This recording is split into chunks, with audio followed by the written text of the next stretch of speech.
Hello and welcome to Angling Escapades, and you join me on the banks of the River Wye today, and you also join me at what has now become a crime scene. For this culvert behind me here a few days ago was spewing pure oil and some sort of petroleum waste directly into the river. Two local anglers were fishing down here and they came across this culvert which has got a bit of a history for putting some oily substances into the river, but every time, I've been down here lots before now and seen residue and slicks on the water coming from it, and I've even reported it myself to the Environment Agency. But what they discovered was something a whole lot more sinister. Literally gallons and gallons of oil washing into the river, creating a slick which over the coming hours would then cover the whole river right down Home Lacey, beyond, and over the coming days to River Wye and below. It appears that we may well have been lucky, that it may just be oil that's, will have affected some wildlife, but hasn't caused utter devastation or death. And on this occasion, like I say, we might have got lucky. But if that had been a substance, some sort of acidic substance or something that would have caused massive oxygen level drop or something like that, then we could have wiped out an entire ecosystem in a matter of hours. So let's give you some background to this and what's basically happened here for those who don't know the area. So this is the culvert. You can see there's a steady flow of water coming in there today. That culvert runs underground to that area over there, and this is the Rotherwas industrial area. So the job of the Environment Agency and the authorities is quite simple. On Friday morning, someone over there had hundreds, maybe thousands of gallons of oil and waste on their premises. By tea time, it was in there. That's it, plain and simple. Find out who it was, whether it was accidental, whether it was deliberate, find out who it was and punish people and prosecute people, and then look at the system, look at the drainage system and make sure it can't happen again. Now, as I say, despite the shocking scenes of oil slick right across the river, it does appear that it hasn't caused utter death and destruction. Some wildlife will have been affected by it, but ultimately we're not seeing dead fish, the sort of thing you'd associate with total devastation. But for my own peace of mind, I'm going to head downstream below where the oil came in and do some fishing, see if I can catch a pike, just to put my own mind at rest. Now, with such a shocking incident, you'd assume that local groups would be all over it. All the people who've been shouting so loudly about this river, telling the world that this river is dead and dying and destroyed by chickens and poultry and Avara foods, you think they'd be here. You think they'd be shouting loudest, because they haven't wanted to accept anything positive that I've shown them and other people show them with regards to catches of fish and the kingfisher life and the rich diversity of wildlife that this river sees. They don't want to know about that because it doesn't support their claim that the river is dead. So you'd think with something like this they'd be all over it, but strangely they've gone quiet.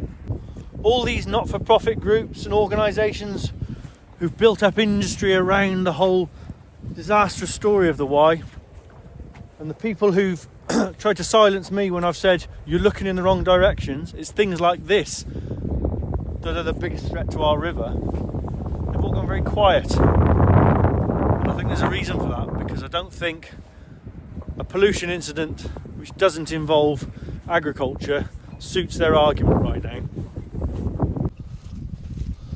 So let's start at the top, political. This year we saw the election of a Green MP in Herefordshire, Ellie Chowns. Ellie campaigned tirelessly and she used this river as a staging post and used it for political stunts.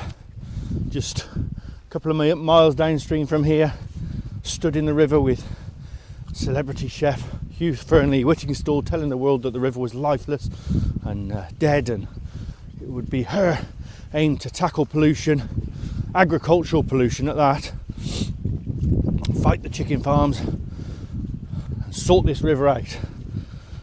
And that was stood on a fishery that's possibly one of the best barbel fisheries on the river, and produces, even to yesterday, after the oil spillage, produced a 24-pound pike. So that was her staging point. And where is she? Bear in mind, this is the biggest, most shocking images we've seen of pollution on this river in my lifetime. Let's have a look at her Twitter feed, because she's very active on Twitter. So there's our early look. MP for North Herefordshire, 19th of December. About the living wage, 18th. No, nothing since the 19th of December. Now you'd think, for someone who put the River Wye at the heart of her campaign, she'd have something to say about this. It seems like Ellie might well be on her Christmas holiday. And everyone's entitled to a holiday at Christmas, but on an issue that is so fundamentally at the heart of Herefordshire, I would have expected at least some comment from her. She, more than anyone, having stood in the river campaigning for votes, should now be stood on the riverbank asking for answers. And whilst we're talking politics, our other MP, Jesse Norman. Now, Jesse's someone who doesn't really seem to give much of a damn about anything really, but he mentions the river occasionally. But again, an MP who, in my opinion, at this time should be stood on the riverbank asking questions. His Twitter account may well be run by someone else is doing it for him, but in all fairness, he does allude to at least to the spillage. He retweets a post from Nicola Goodwin, BBC reporter who does a lot of campaigning for this river. He retweeted her post. That's it. That's it from nearly a week on from the incident. Just one retweet. Now, Jesse nearly lost his seat this year to Joe Emmett. Now, Joe is openly a vegan campaigner, anti-farming, anti-fishing, country pursuits, everything. So let's see what Joe has to say about it. Now, Joe put the River Wye very much at the heart of his campaign for election as a Labour MP for Hereford South, and only narrowly missed out. But his X page seems to show a lack of tweets regarding the River Wye since the general election last year. So a little bit confused as to why he wouldn't be at the forefront of this if there's a lack of action from his adversary, the Jesse Norman. So strange behaviour again from another person who was happy to wade in on the Wye argument. It appears Joe's also become mute over the Christmas period, and I think it's starting to see a pattern. If it doesn't involve meat or poultry, they're not interested. So with oil openly flowing down the river, who should we go to? Should we have a look at Herefordshire Wildlife Trust to see what they've got to say on it? No mention of anything, no mention of any wildlife. They are recruiting, which will obviously take up some of that £748,000 a year wage bill. Absolutely nothing. That's Herefordshire Wildlife Trust. So those are the people who are supposedly protecting Herefordshire wildlife. Nothing. What about Friends of the River Wye? There we are. Pinned tweet. Oh, there it is, look. A retweet of Nicola Goodwin's report. Twice. 2 days apart, 2 days after the event. That's it. They're moving on to lots of other things, but everything before Christmas. So that's it for Friends of the River Wye. They've got 2 tweets. Oh, there's our friends Lee Day. We'll come on to them in a minute. But no, just 2 retweets from someone else's report. From Friends of the River Wye. Now, what about the Save the Wye coalition? Now, this is the group that on their Facebook page, they banned me because I kept posting pictures of wildlife, of kingfishers and big fish and big nets of fish we caught. But surely they'll have something to say about this. Now I'm pretty sure this account is run by the same person who runs the Friends of the Wye, because if you look, the same 2 retweets at the same time. Nothing new, just 2 retweets. And then as we move down, you'll see lots of stuff about water quality. See our friends River Action there, we'll come on to them in a minute. Retweets from Save the Wye, Friends of the Wye. Or someone had a nice gathering on the 17th of December, nice little Christmas get together. Then stuff about, look, there's an outlet there like we have here, the problem we've had here. Look. Lots of things that are relevant. So service against sewage, all stuff about water. So why would a big pollution incident not be on there? And then we've got Dave Throop, who talks a lot of sense about climate. And then who's this here? This is the Human League. Oh, let's have a look what they do. Ah, right, okay. I think we know what they do. If you're an angler, I'd be very worried about my river people being involved with organisations like that, but that's another story. It's fair to say that Save the Wye, really, they don't seem too bothered by oil running down the river either. Right, here we go. This is a contentious one. River Action UK. This is an organisation that have, disappointed me largely, to be honest. When I first saw them and sort of became aware of the work, I was very impressed. And I thought, this is the organisation for us river anglers. And in all fairness, they have highlighted situations with places like the River Test, sewage pollution. They've done a lot of good work. But with the Wye, driven by their CEO, Charles Watson, they have just concentrated on poultry, and they've told the world that the River Wye was destroyed, and constantly on and on. And again, as I scroll down through their X feed, there's no mention of this pollution incident, which would be all over their remit. This would be perfect for what they spread on other rivers, but for some reason on the Wye, they don't want to spread it. So why is that? Well, it's quite simple. They are linked and tied at the hip with Lead. Lead are the company who are bringing the legal action against Avara Foods, blaming all pollution, all Wye pollution on Avara Foods, basically, a probability score. So that is why I think River Action may well be loath to comment on an incident that's seen oil flowing down the River Wye. And of course, Lead are top of the food chain, because they are the ones who are trying to get a judgment against Avara Foods, who supposedly killed the River Wye.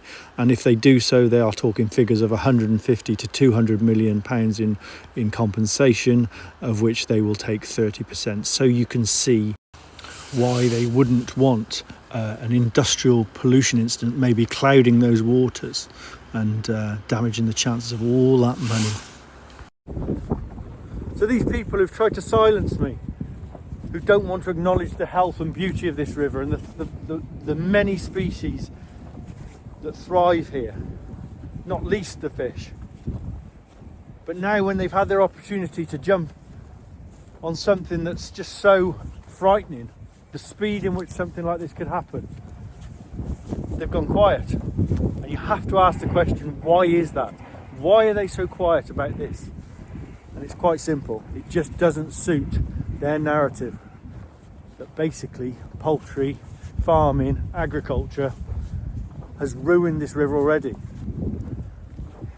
So they've gone quiet. And that, to me, is a big crime in itself.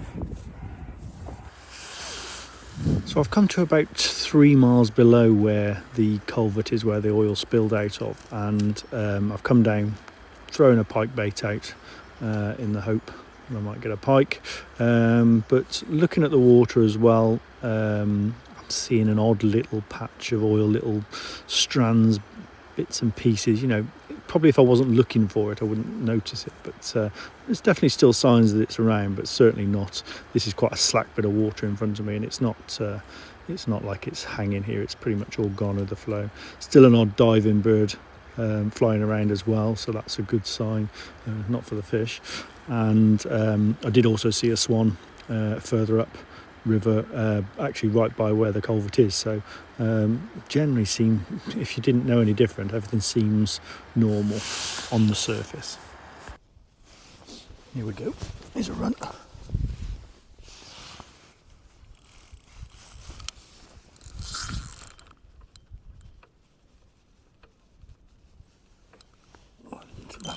long.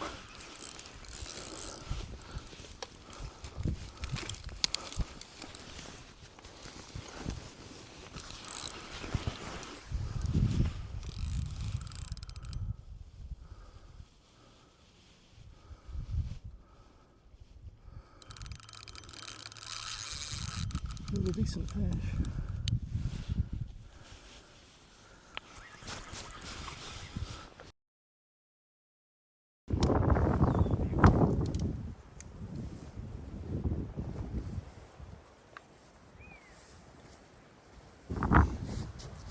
So we're about 2 miles downstream from where the oil went in last week, and this beauty has just shown up.